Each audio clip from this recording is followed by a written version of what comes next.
Welcome to Book Talk. This is the sci-fi days of summer, um, but we're going to wait for our special guest to come on in. We got a great lineup of shows this week, too. Um, Wendy and I will be doing, obviously, this morning with Lawrence, but on Wednesday, we've got special guest Walter Ryan coming on with us. Good morning, Lawrence. Good Welcome. morning. Just giving a little bit of a preview for the next shows this week, too. While we were waiting on you, I wanted to give you time to make sure you and Dana could finish. If you aren't already subscribed, and I know a lot of you are in this group, but if you aren't already subscribed to either Wendy or Lawrence themselves, please do. But if you're also not subscribed to Lawrence's other Substack publication, Gen XC with Dana Dubois, please subscribe to both of them. They are both new bestsellers, really good friends, and good friends of the show. Lawrence and I have become great friends. He's the bearded bear wizard of ours. He doesn't know this yet, but that's we're gonna start. So I like alliterations. Jasmine Crockett's got that thing with alliterations, and I think I love it. And so welcome, friends. Welcome. Hold on, let me pause my own video in the background or sound. Also, hi, Wendy. Lawrence, I was so happy to hear about your predicating event. Well, thank you. Very exciting. So you bitches welcome. are going to blow way past. It's Wendy. You bitches are going to blow way past me with it. So. Oh my gosh. No, are you kidding? You're the original. You're the OG. I know that. I know that's a fib. No, you got to work on the self-confidence, Wendy. No, I don't. No, I don't. No. Wendy, you're getting there. Look, that one, this one. He breached. He breached the U.S. politics vertical. I know, that's amazing. I tried to do that for like 5 fucking months, and I couldn't do it. I don't know. I went on live last night with Shane Urich. He actually had a couple of his paid subscribers reach out to him and say, "Hey, you should have Nick on. He's really good. You should see what he's up to." And we just had a really good talk last night. It ended up being almost 2 hours. And wow, was it fun. We covered a lot. I know, Mason, you were there. There were a ton of folks who were there who showed up. And it was fun. We got to talk about civics. We actually had it back and forth. I pushed back on some asshole in the chat who decided to say something anti-Semitic. And that was one of the things we talked about the other day. Not a topic of this show, but something we've talked about the other day is when you see it, say something. Is act on something. And so somebody in the chat, I stopped the whole conversation. Shane was on a really good tangent too. And I was like, hey, no, we got to stop for a second. This person by name just said this in the chat. We don't do that. Like, I'm Jewish. No. And I went off on a tangent on him, and to Shane's credit, and I gave him a lot of credit on it too. And I'm definitely going to now, is he booted him. It was one of his subscribers, not mine. And he booted them. And he banned them, and that takes a lot. That's a hit against his own community, and he did the right thing. I didn't ask for him to do it, but he did it anyways. And that's what you got to do. You got to point it out, and then when people do the thing that we want, that we're encouraging, that we're trying to have happen, like change of behaviors, call it out too. Like shout it out. Give love. I think that's such a good point and so important, Nick, that we've really got to model kind of the behaviors that we want to see. And kind of, Wendy, I know you're so good about this, like protecting your community and making sure that, you know, the MAGA assholes are kicked out. It's important. It's important. People need to feel like they're safe. Yeah, both of the "he's really dying" posts that I made, which, I mean, I drew like 4,000 likes between the two of those. And yeah, like I had a flood of MAGAs that came in and were like, you're a libtard and you're a this or you're a that. I'm like, okay, I'm gonna give you 24 hours to give me a valid argument before I enjoy the silence, motherfucker. You Yeah. know, did Sometimes, and you got to do it sometimes. You got to ban people for being dumb and bad because if we don't do it, who else is going to do it? Like, we're the authors. It's our communities. We protect our community, and it's okay to shut people out of it when they do stupid shit. I agree. I just, and I know that's not the topic of the slide, but did either of you hear about Kyle Langford out of California? I did. No. All right, he literally tweeted he's running for governor in California against Newsom. He literally tweeted a picture of him standing in front of the Auschwitz death camp with the line that said, "My plan for 0% unemployment." Oh my God. Fuck that. Right. Jesus. That's the bullshit. We have to call this out. Yeah, you have to call it out and call Have it to. out by name. Yes, Call by these name. assholes out by name because that's important. Because if you don't call them out by name, and if you don't make their lives miserable, it's something Chris Goldsmith talks about. Good morning, Kat. It's something Chris Goldsmith talks about is make Nazis' lives miserable. You have to make fascist lives unlivable again, but not in a way that you harm them. Because peaceful, patriotic. Those are the two things that I will always say about what we're doing is peaceful and patriotic because that's the differentiator between us and them is I don't want to hurt people, but I'll run you the fuck out of a community. So if you find somebody and you know somebody who is in a hate group or is espousing hate or your local church or a church nearby that you know the preacher is espousing hate, drop a pin on a Google map around their house for yourself, put a quarter-mile radius around it, and with flyers and quotes with a picture of that person and what they said, bring it to knock on every door, drop off a flyer and say, hey, did you know your neighbor's a Nazi? And just, that's it. That's all you Yeah. have to do. They'll leave town before you know it. And Yeah. these white only communities that are popping up will get filled with these assholes and they're just giving themselves away. They're just showing us where not to go. And they're showing us where it's not safe. Encourage them to go there if they want to run themselves out of their own communities by saying shit like that because it's their fault. Actions have consequences and their actions need to have real consequences like losing your job, losing your family, losing your friends and neighbors. Those are real consequences for being a Nazi, and you should. Anyway, Yeah. Preach. not our topic for the day. Not the topic of the day. I'm sorry. Welcome. No, we have to address it. We have to thank you, Wendy, for addressing it with me. Lawrence as well. Thank you for addressing it with me. I know it hits all three of us in different ways. Two of us very, very, very, very personally on the Jewish side, but all three of us in very, very similar and different ways because we've all experienced this type of hate before, as have many of you. Right. Yeah, I mean, the Nazis didn't just kill Jews, right? They killed queer folks, trans folks, gay folks.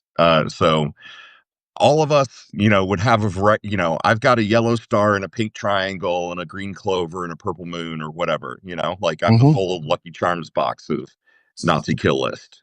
You collected all the marshmallows of hate? Right. I'm a completist. Yeah. Yeah. Gosh, that's not the set that I want to come. That's not the Pokemon set I want to complete. Yeah, for sure. I don't want those merit badges. But anyway, we got them. Well, welcome everyone. Welcome to Book Talk. Let's change the conversation because I don't want to be really too much about politics directly, but we're going to be about politics anyways because Lawrence's book and the one that he's writing and the one that he has been audio casting, the Shattered World series, right, is one amazing. And I want to give you the chance to plug your book, Lawrence, because that's one of the reasons I wanted to bring you on today was your book's amazing. And I want to hear more about it. And I want everyone in the audience to be able to hear about it too. So can you tell us a bit about your book and the Shattered World series that you're writing? Yeah. please feel free to cut me off because I think I could kind of go on forever about this. So um, I'm writing a book. The first book is called Light Shines Through. And to be honest, y'all, I've been working on this for 10, 12 years at this point, right? Like pre-Trump. And what happened was, when I was kind of in my mid 40s, I had this moment where I was like, hey, I've always imagined that I was going to have a retirement career as a science fiction author. And if I'm ever actually going to do that, I should probably write and publish some science fiction. Like I've been consuming it for my entire life. Now is maybe the time to actually, write something and get it out there. And I've always had, I don't know what a fertile imagination, right? Like I've always had ideas for stories popping into my head. And I had these two kind of pop into my head somewhat simultaneously. And it was, remember Sarah Palin, 2008, 2012, just how she was a part of the national conversation.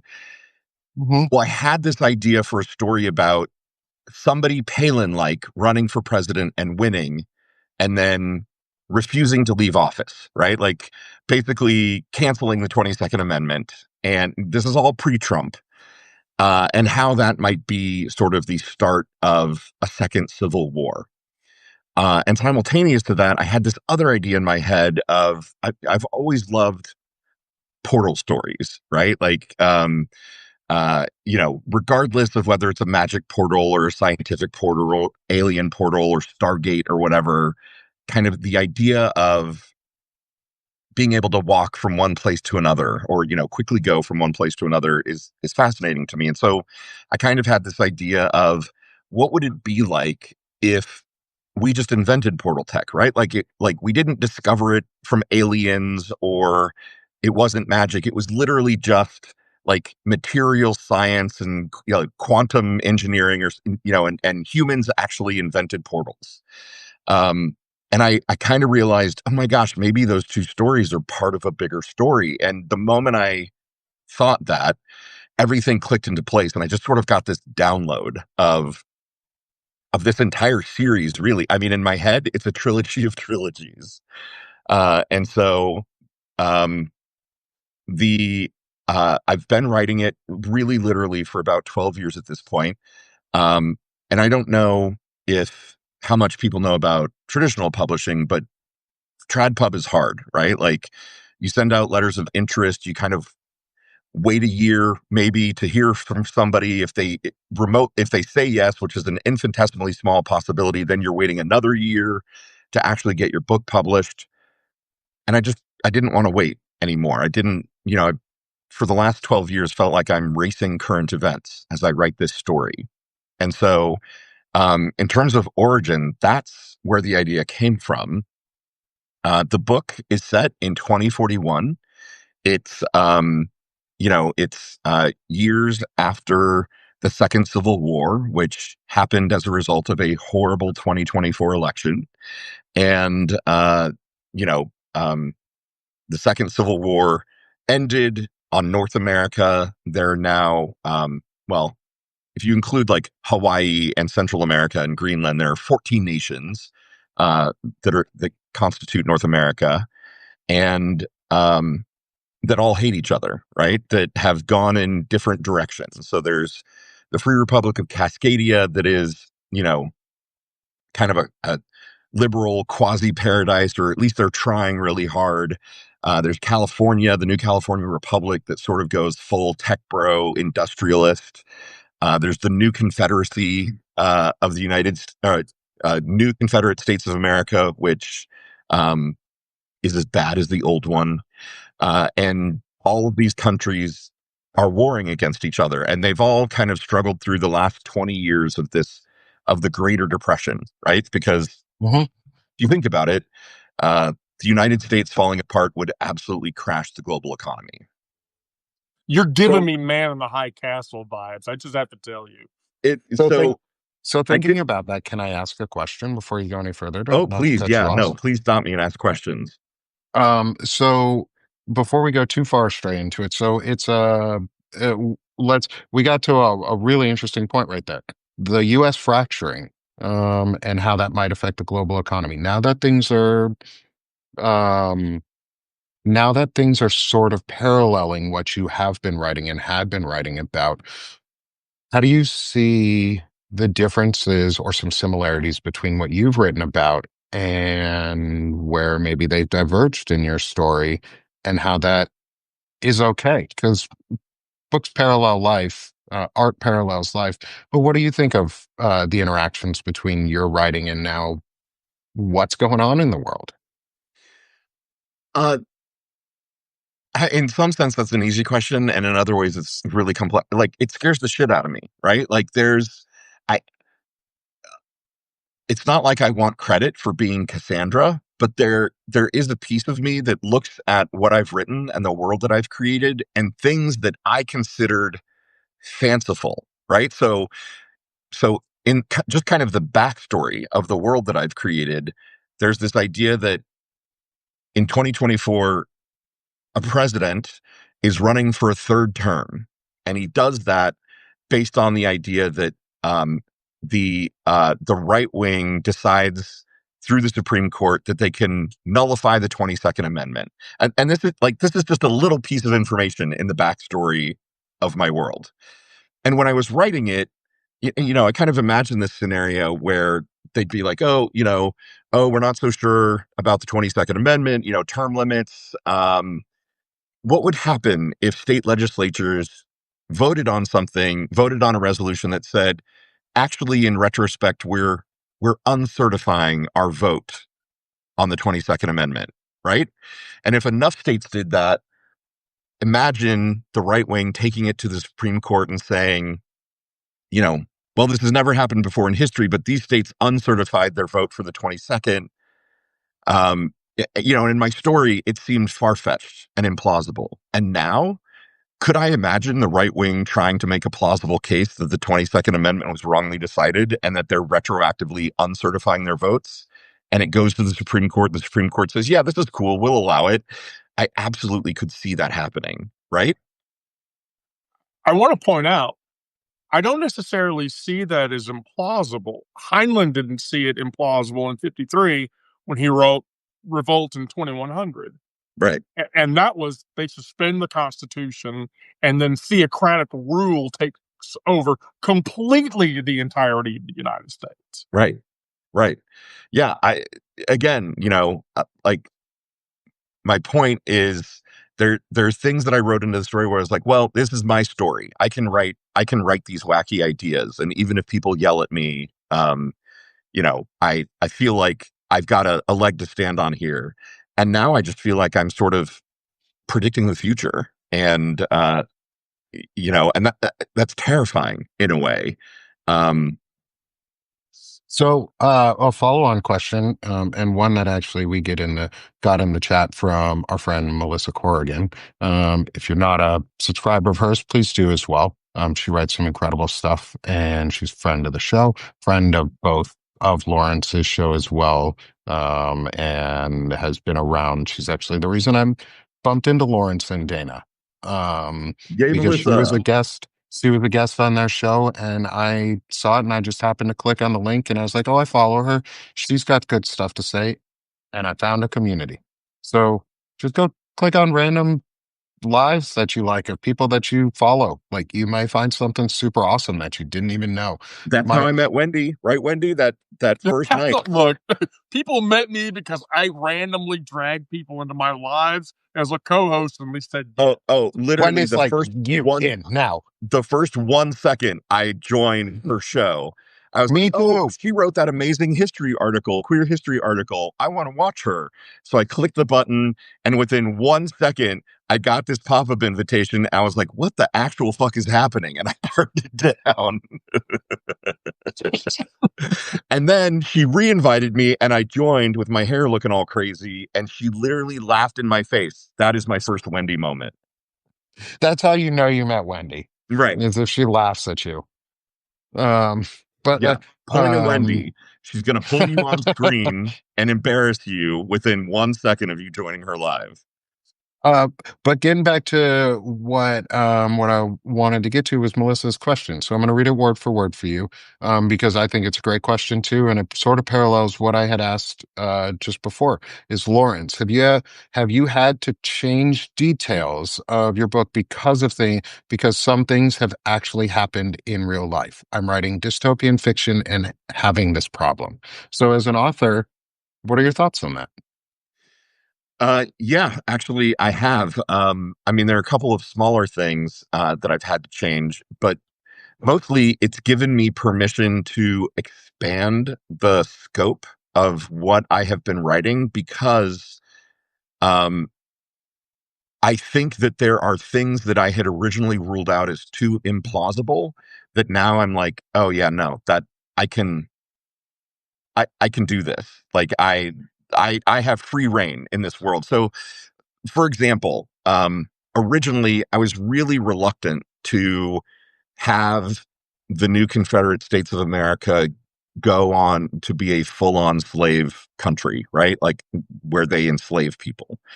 I really, really struggled with that. Like, I mean, I racked my brain and had, big bouts of wrestling with my conscience. And I now have no doubt in my mind that if this country were to break apart, that the southern states would, as quickly as they could, reconstitute themselves into a new confederacy, and that with no wacky liberals to rein them in, that we would end up with indentured servitude and enslavement in that country.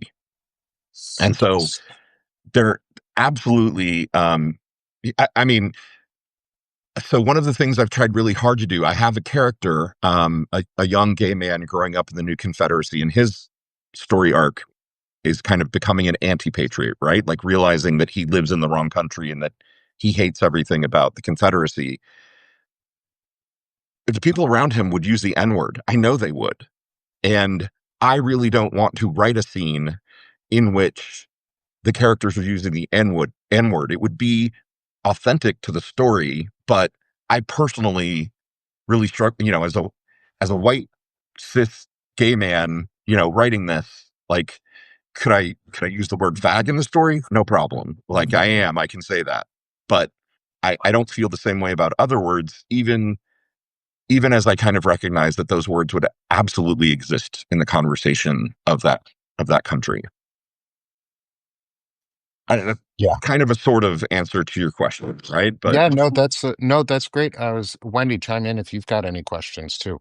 No, Uh, I mean, I was just going to make an observation. So yeah, that was the thing that I started working on going into the week before last was the bar stories because people had been begging me and begging me and begging me to write stories from the bar.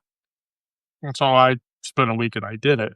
But one of my characters, who is the married bisexual guy, and a couple of times, like, I I don't have a problem using the fag slur to exemplify his experience because his experience is a very confused, bisexual, invisible experience. yeah, And so, like the way I have him talk, and he's like, well, I mean, she called me a fag or whatever, but I like where the N word is concerned. So I have a person of color character in the book, and his it in the stories, and his origin is South Georgia. yeah, That most certainly would mean that he would say that when he was a kid, people called him the N word, and I've caught myself writing the N word a couple of times to exemplify it. I have a severe problem publishing that, and so I changed it. Um, because I don't feel like that as a white, even as a trans person, but as a white person, I don't have that kind of privilege, and I don't want to use that privilege. yeah. In one of my early chapters where I introduced the Jake character, the 19-year-old gay kid growing up in the Confederacy, I did write a scene where he's having his encounter with Old Man Dempsey, who's sort of his Hagrid character, right? He's sort of the older ally to the young protagonist. And there's a moment where Dempsey thinks that Jake is about to use the N word in describing. Jake finds an old photograph and sees Dempsey with a black woman. It doesn't know that Dempsey used to be married to a black woman before the catastrophes when when the United States fell apart. And there's kind of a moment where Dempsey thinks he's going to use the N word and kind of gets angry, and Jake's like, no, I hate that word. Like my mom taught me to hate that word, and so that's kind of how I incorporated it into the story. There are chapters, far future, not far future. There are future chapters yet to be written where I'm considering using it because, like Melissa is saying, um, the hate kind of has to be real, to feel authentic. And and I agree with that, right? Like one of the things that I pride myself on is I think I do a pretty good job of authentic dialogue between characters. And so yeah, it's a It's place like to the Django Unchained or totally that effect of movie where you kind of have to say some of the hardest words.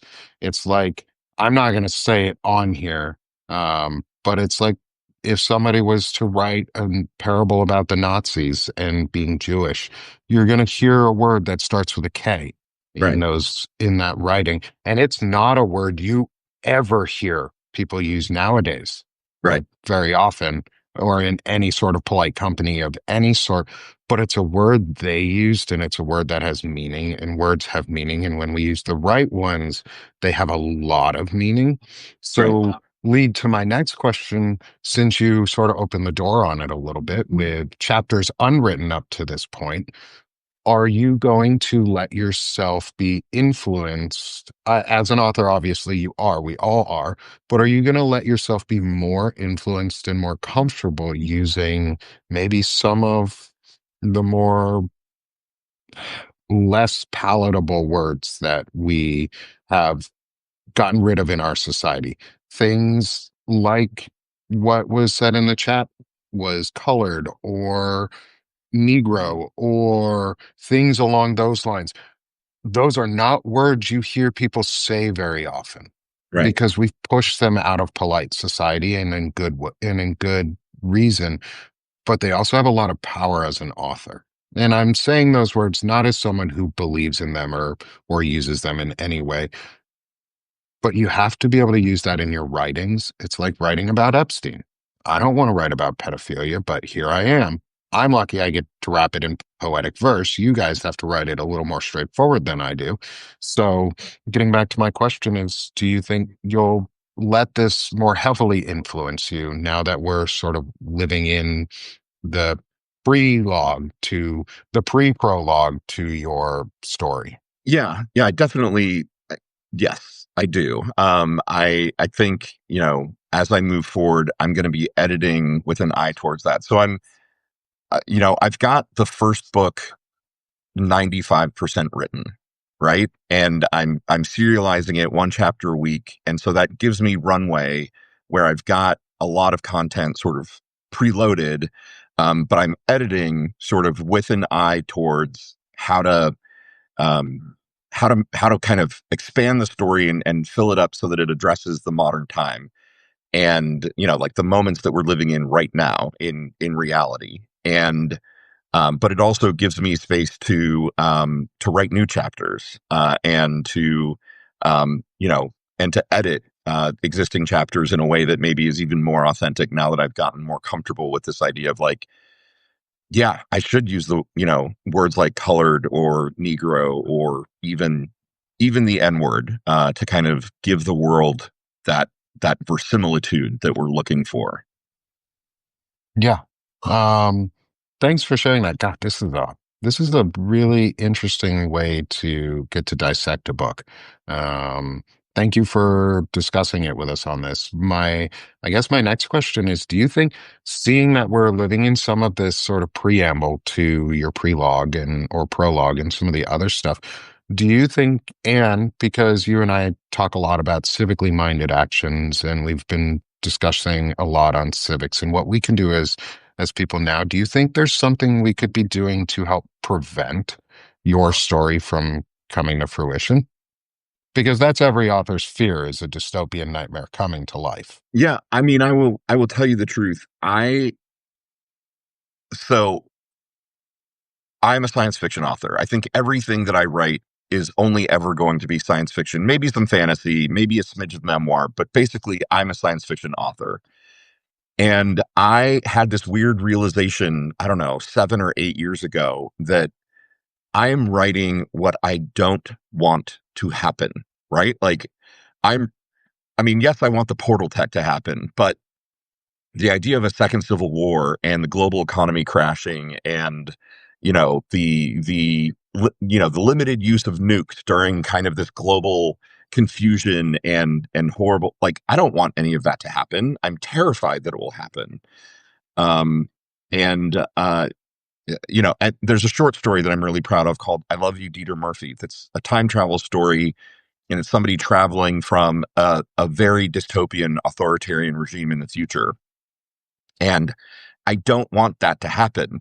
And for me, I feel like if I write it, it won't come. Right?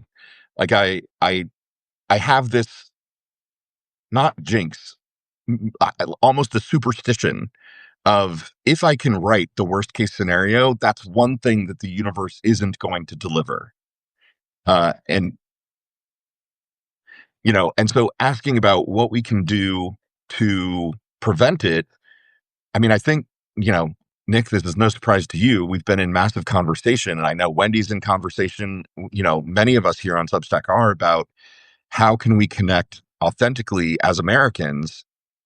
And yeah, Wendy, I want to say something. No, to your point, you're writing about what you don't want to happen. Right. There are a insanely large number of authors that have done this. Gibson did it with Neuromancer. And by the way, in interviews, Gibson even said, like, I'm writing this because this should never happen in my lifetime ever. Yep. And I even further, and she took it a step further because she's the producer on the show of her writing, was Margaret Atwood. This should never happen.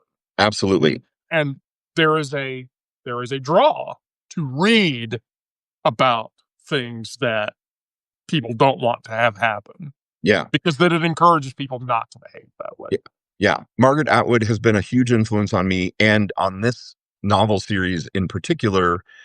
Obviously, like many of us, maybe all of us, like, read Handmaid's Tale years ago, and recently the sequel. I've read her Mad Adams series. All of her sci-fi, I think, is also stuff that she does not want to happen, but which, as she very often says, is entirely plausible, because everything that she puts in her books, she literally draws. She has scrapbooks of news clippings of everything that she put in her book. So if someone says, "Oh, they'd never subjugate women like that," she's like, "No, here's an article talking about how this cult subjugated women exactly like this." And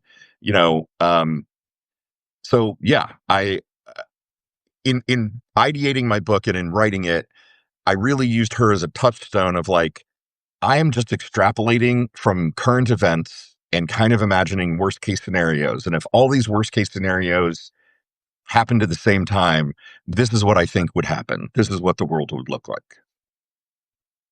Yeah, and I think I think that might be a really important point, is what are the worst case scenarios and how they connect and how they converge. Um, and it's great to see all the chat that's going on or the commentary going on in the chat. And some of the important things that I keep seeing up about this is gerrymandering. Kat brought it up. Melissa's in there talking, Lisa's talking about it. Like, gerrymandering, it's a huge issue. It's a type of voter suppression, and it's something that we can fight against as people. And that's why I asked the question a little bit, is what can we see as ourselves to prevent our own dystopian nightmare? Because going in the preamble right now of what a dystopian novel would look like. And we've all read them. We've all watched our favorite movies on them and shows on them. I started watching The Handmaid's Tale and had to freaking turn it off after episode like 5. Not because I didn't like it, but because it was so hard to watch the parallels to what's actually going on right now. And I could quickly see, oh shit, this about to happen, because it is. You look at rules in Texas and laws like that, and we're trying to avoid that thing. Is living, and it's actually, it was part of the inspiration after my conversation yesterday with Shane Urich about it. Things to his action is what we can do to prevent um, our own dystopian nightmares, because it's not enough to say we don't like these things from happening and it's or that we don't want these things to happen. It's not enough to be against something. It's we have to be for something. And so the simple acts that we can do right now that prevent dystopian nightmares are the most cliche thing that you could possibly think of. Go, and it was somebody, it may have been Fred or somebody else, it may have even have been you, Lawrence, who said it, is go open a reading hour at the library for kids. Make Yeah. space for democracy. Go open a reading hour for kids so other people can participate. Go do something to help other people, car share, ride share, things like that. It's Yeah. the small acts of That community that wasn't my idea, stop but I do dystopia. love that idea. And so like gerrymandering and things like that is run. Everybody needs to run. And I think the best way we can avoid a dystopian nightmare, specifically in a new American dystopian nightmare where we fracture into multiple states and um into the old Confederacy in the South, because like Lauren said, it's visible. You can see it. I live here in the South. You can see where that's rising. There's white-only neighborhoods popping up in Missouri, in northern Arkansas. It's gross. It's disgusting. They're pointing themselves out, but it's happening. Right. The way to stop it is the most cliche thing you could possibly ever think of, is open a food pantry, is do a weekly food pantry in your neighborhood. Go Right. read books to kids that are pro-democracy, a little bit more pro-democracy than maybe people would think, and sort of hide it in plain sight. But do the things that are small and make space for democracy. Right. I've been talking to my brother-in-law about these conversations, and we've had ideas like go organize a group that walks down, pick the dirtiest road in your town, right? And organize a group that goes out, and maybe you wear break t-shirts or something that say something on them, but you go pick up trash, right? And when people ask you what you're doing, say, oh, we're just part of the community trying to help out. Want to come join us? We do this every third Saturday or whatever. It's, the idea is But to don't make it political. right. No, just make it engaging at a local community level. And, through that, form relationships that then are able to become political because you know the people that you're talking to. Yeah. Wendy, looks like you wanted to chime in. No, that goes back to the parochial argument. People ask me, what can I do to motivate change? How can I fix this? And I'm like, look, no matter what happens, if Trump bans trans rights tomorrow, does that mean that the very next day when you get up in the morning, you can't go over to the Starbucks and get a cup of coffee? No, you're still going to be able to do that. He can say that. So local action. So if you encourage local action and then that replicates over and over and over and over and over and over again, that's the thing that puts 25 million people in the National Mall screaming, we're tired of this shit, time for you to leave. Yeah. Yeah. And, and I think another thing, we who have maybe identified as Democrats in some way or fashion over the years have had a lot of conversations about framing and words, right? And even in terms of how we are talking about the current situation, a lot of it is, the No Kings protest was great. Tons of people turned out.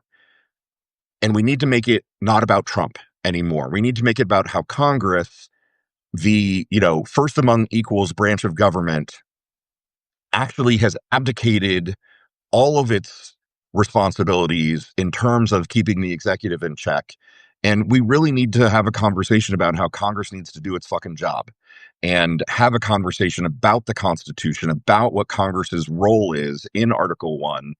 And, you know, no longer make it about what an asshole, like everyone knows Trump's an asshole. It's baked in. And but Congress is abdicating its responsibility. And so we need to put the pressure on them. Yes, even the fucking immoral Republican majorities that are currently there, we need to pressure them because right now they're getting away scot-free, basically, for not doing anything and, you know, making it look like they're doing something by acceding to all of Trump's demands, which is fucking bullshit. Exactly. And it's about Morgan just said it in the chat, is a friend of the show, Morgan X, said it in the chat, was it's about showing you care, and it's just about showing that you care about their kids and them. Because most people are, we've been raised in a society of rugged individualism and moral soloistic care. Like you can see it everywhere. Nobody cares about anybody until it happens to you in your face. And Absolutely. that's got to change.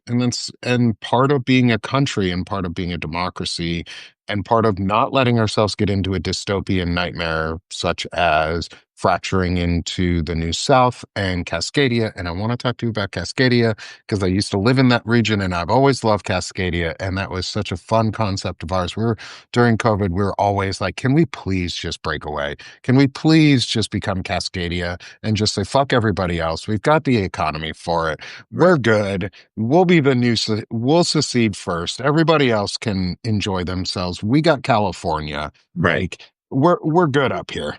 Um, and I'm so glad you wrote about it. But that way, and I want to ask you more about it because I love the growth in the characters, and we've talked a little bit about some of the South, and I know we're going to run short on time to be able to talk too much about everything on your book. Um, we're going to have you back, and you and I Yeah. are going to have a lot more talks on this Let me anyway. just say kind of one more thing on this topic and then Yeah. we can pivot, which is you know, I've been thinking a lot about framing and words, and I think we need to start pivoting the messaging overall. And like the three key words to me are repeal, kids, and jobs, right? Repeal the big ugly bill so that we can save our kids. Repeal the big ugly bill so that our kids have education funding. Repeal the big ugly bill so that our kids have access to food and healthcare. Repeal the big ugly bill so that jobs can come back. And you know, like we need to get really focused on those key anchor words and making everything about jobs and kids and how repealing the big ugly bill is going to at least get us back to solid footing so that we can figure out what the fuck to do next. So that's kind of my big point about framing in words. And I think that brings up a really good idea on framing of words is it's about the action and it's about what we're doing and changing it from being against Trump. We're all against Trump. We all hate Trump and Trumpism.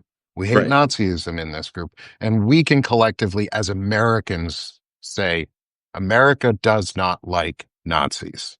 And that's the movement that we're pushing for in a way. But it's also at the same time, we're for something and we're for citizens involved and loving and caring about their democracy enough to show up because voting is only part one. Everything else after that is still your responsibility as an American. And I kind of want to bring up the acronym, Lawrence, that I uh, floated around a little bit with you and Yeah. Fred around an idea of movement and what we can do for action. So today's poem, I did another haiku today, thinking about writing, was about action. I'm not going to read that this second, but I do want to think about the idea of action and moving from and the acronym that I thought of, which is RISE, Yeah. which is restoring integrity, service, and ethics. It's an act. It's an act that we do. We rise together. We rise as an American society. We rise as a movement. We rise as communities, we rise as friends. Rising tide brings all ships up, right? So Yep. we rise together. They might have their MAGA, which is hate. We have something that we can rise to. We can rise to the occasion and be citizens who care. We rise by restoring integrity, service, and ethics in this country. And it's what we've lost in so many ways. Um, and so I hope that gives people a little bit of motivation is go rise and do something. Yeah. Go I love it. rise, stand up and join in the action.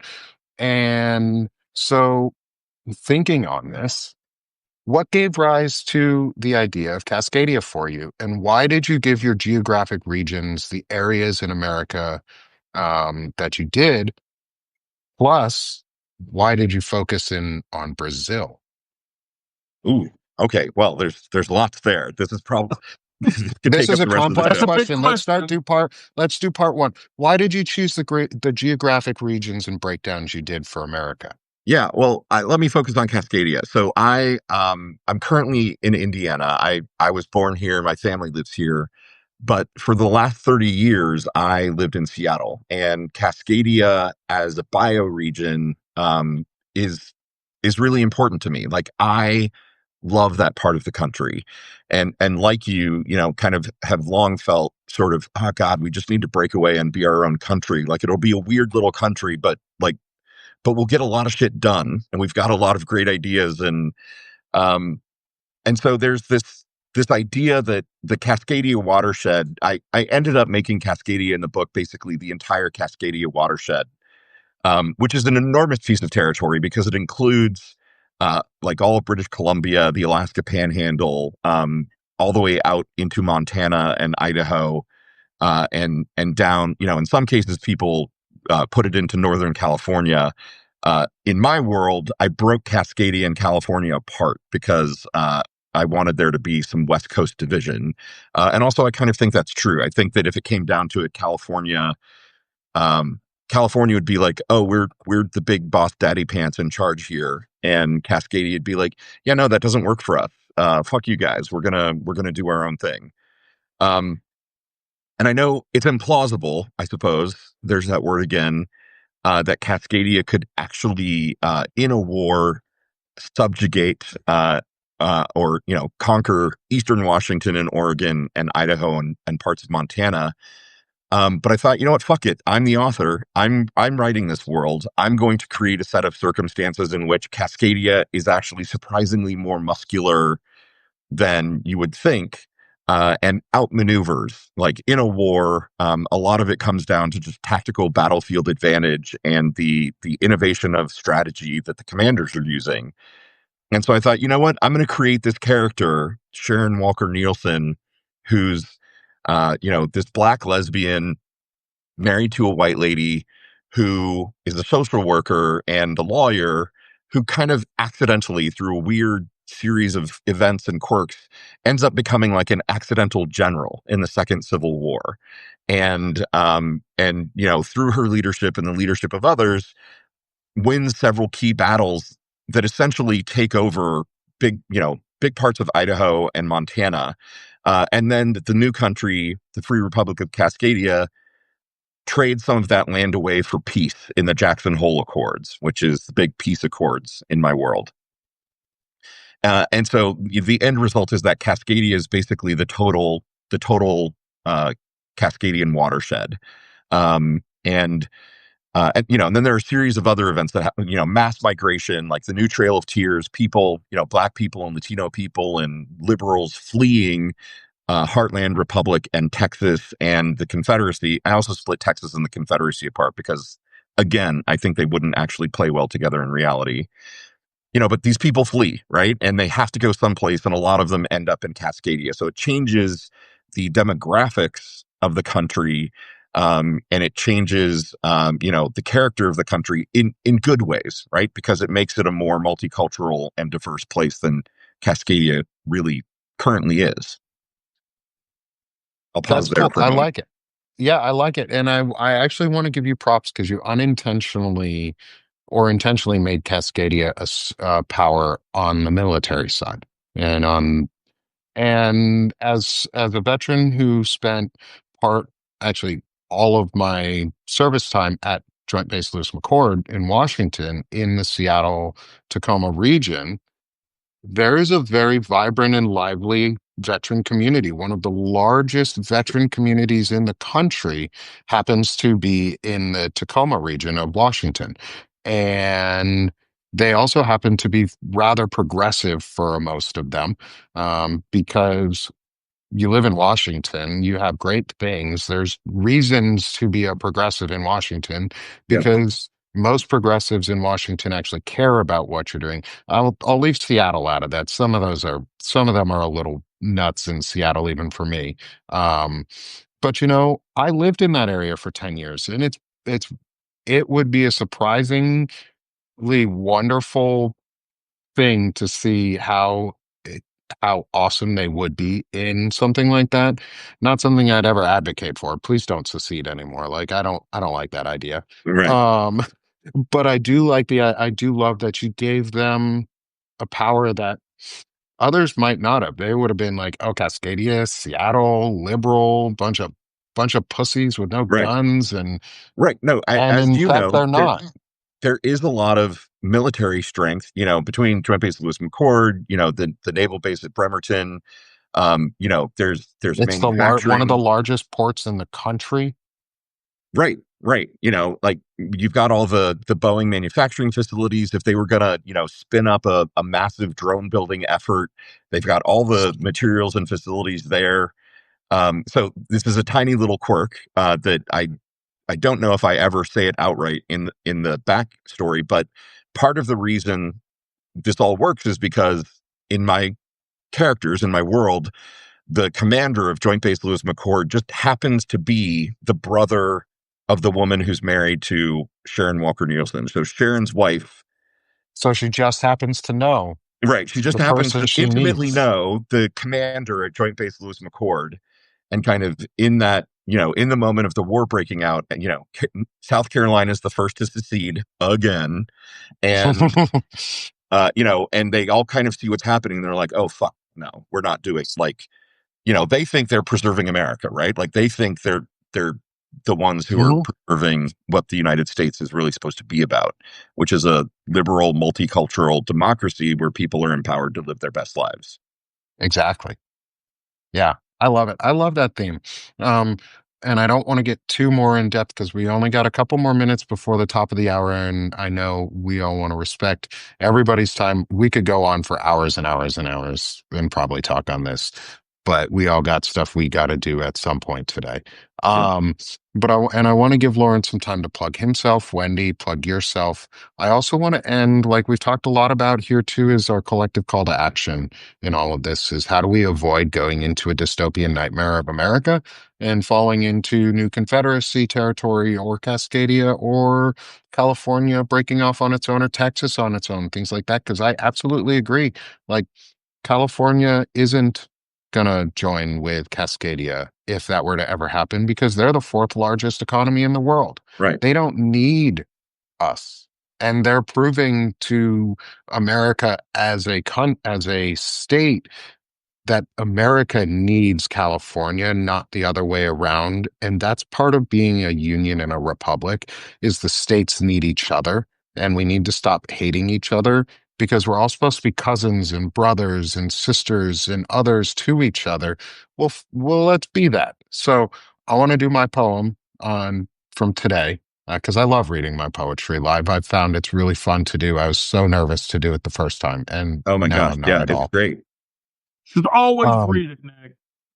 and I'll link it in the chat too, just so people can go see it and share it and do all the things. Because every little bit helps. I'll also give myself a little bit of a plug after, and give each of you a moment to give yourselves a plug before we let everyone go today. So today's poem is our second civic haiku.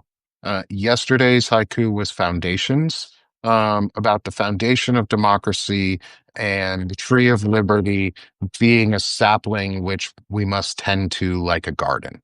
And today is actions. And just like a foundation, and just like I've talked about a lot, is the next step is actioning on civics and actioning on democracy and doing things. So here is actions.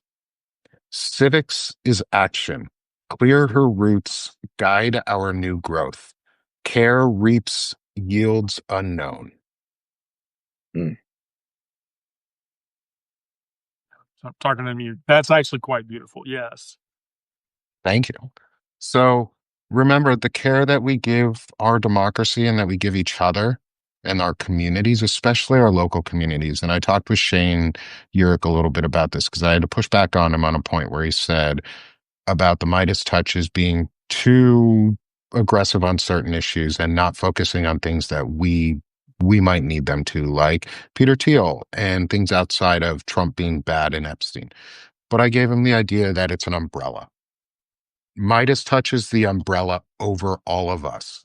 Midas touch gives us the privilege to be the local reporters that have all been decimated and gone. We are the local news now. We're giving local stories and voice to the local and the impact of of every single one of us, like, and how it is truly impacting us and what we can be doing. So just give that little bit of care because, like I said, you reap unknown yields from that. You have no idea what is going to come from the care and love you give now. And that's why it matters, is because we have to care and love each other now so that we can reap those rewards later. Because it's all about us. And it's all about our kids and your kids, not just mine, but everybody else's. So thank you, everybody, for showing my plug. Running a summer special today for the next week and a half for the Sick of This SIP community. For the Sick of This summer sale, 80% off. So it's $1 a month, $11 a year. Or added new features if you'd like to become a founding member for $200. As a founding member, you get to commission a poem from me. Ooh. And so that I'll leave that on my plug. I'll hand it over to Wendy first, and then Lawrence, I'll let you close out our show. I don't have anything to add. Don't read Wendy's my like, shit. everybody fucking knows me. Yeah, don't read my shit. I will say, Read her shit. Read her I shit. will say though, for people that do read my stuff, I won't like write a poem for you as a commission or whatever. But if you do become a paid subscriber, I will add you as a character to my fictional writing. And I currently have like at random 25 paid subs who have all agreed to do this. Means the story that happens at 5 o'clock in the afternoon every day. It has become very entertaining and interesting, to say the least. But yeah, I don't read my stuff. Don't listen to anybody in the chat. Don't read my stuff. Lawrence, please. Read her stuff. That's my plug. Read Wendy's stuff. It is excellent. The way that I met Wendy was I read her some of her series on queer history, like hidden queer history or unknown queer history. It's absolutely excellent. It is usually well written and usually doesn't contain so many swear words that your head will explode upon reading. I know Wendy's uncomfortable unless I bag on her just a little bit. It's usually well written, Wendy. You write better than I do, Lawrence. Oh, stop. Lawrence writes the best out of all of us. Oh, Yeah, come on. really. No, seriously. So I'm Lawrence Winnerman. I am half of Gen Xe with my co-host Dana Dubois. We're running a summer special. You can sign up there for $20 for an annual lifetime thing at genxe.io. And then I personally run Lawrence Winnerman Science Fiction, which is good because it's named that. So it would be weird if anyone else ran it. And I'm doing a summer special of just $1 for an annual lifetime subscription. I just dropped the link in the chat. My dream is to be a science fiction author where all I do for work is write science fiction and chat with these awesome people on Substack. So, this is just a step on that path towards getting there. And I really appreciate you, Nick, and thank you for having me on and asking smart questions about my book. I will say there's nothing quite like, as an author, finding an audience, finding a fan who gets it, right? Finding somebody who reads it and goes, "Holy shit, I love this." That is the most affirming thing I've ever felt in my life. Thanks. It's been really fun to actually get to talk to an author that I respect and the work that I enjoy. So thank you for giving me this opportunity too, and thank you for those kind words. And one final thing before we go. This week's a busy week for the Sick of This show all week. We have some special guests coming on this week, so I'm going to announce it here while we're on, because I've said it on some of the other stuff. Is tomorrow we'll be joined with Frederick Pogue, and I will be joined by special guest Tim Fullerton from the Find Out podcast for a Nice. 30-minute interview to talk about issues of the day and some manliness and how men can be pushing back on the toxic masculinity. Then Wednesday is we've got two shows lined up. We've got Wendy and myself will be hosting Walter Ryan for another book talk, for another Meet the Author morning. And later in the morning, Frederick Pogue and I will be meeting with Fred Wellman for another 30-minute discussion. A friend and veteran who I respect and who is an incredible leader and voice in the veterans community, especially out of Missouri. And he'll be coming on the show live with us. And then on Thursday, we are penciled in right now, slotted for, unless he has to change for any other reason, is special guest of Christopher Goldsmith, whose nickname and job title is Nazi Hunter, also co-host of the Find Out podcast.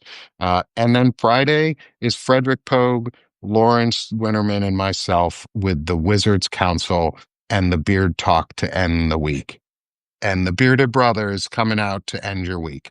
So please, everybody, have a great rest of your day. You'll hear more from me throughout the day. Podcast dropping at 2 p.m. Central. And thank you, everybody, for tuning in. Love y'all. Be great for your community. Do something good and action on democracy. If you haven't done anything yet today, stop being sick of this shit and go start doing this shit. Nice. Have a good one, y'all. Thanks, everybody. Bye.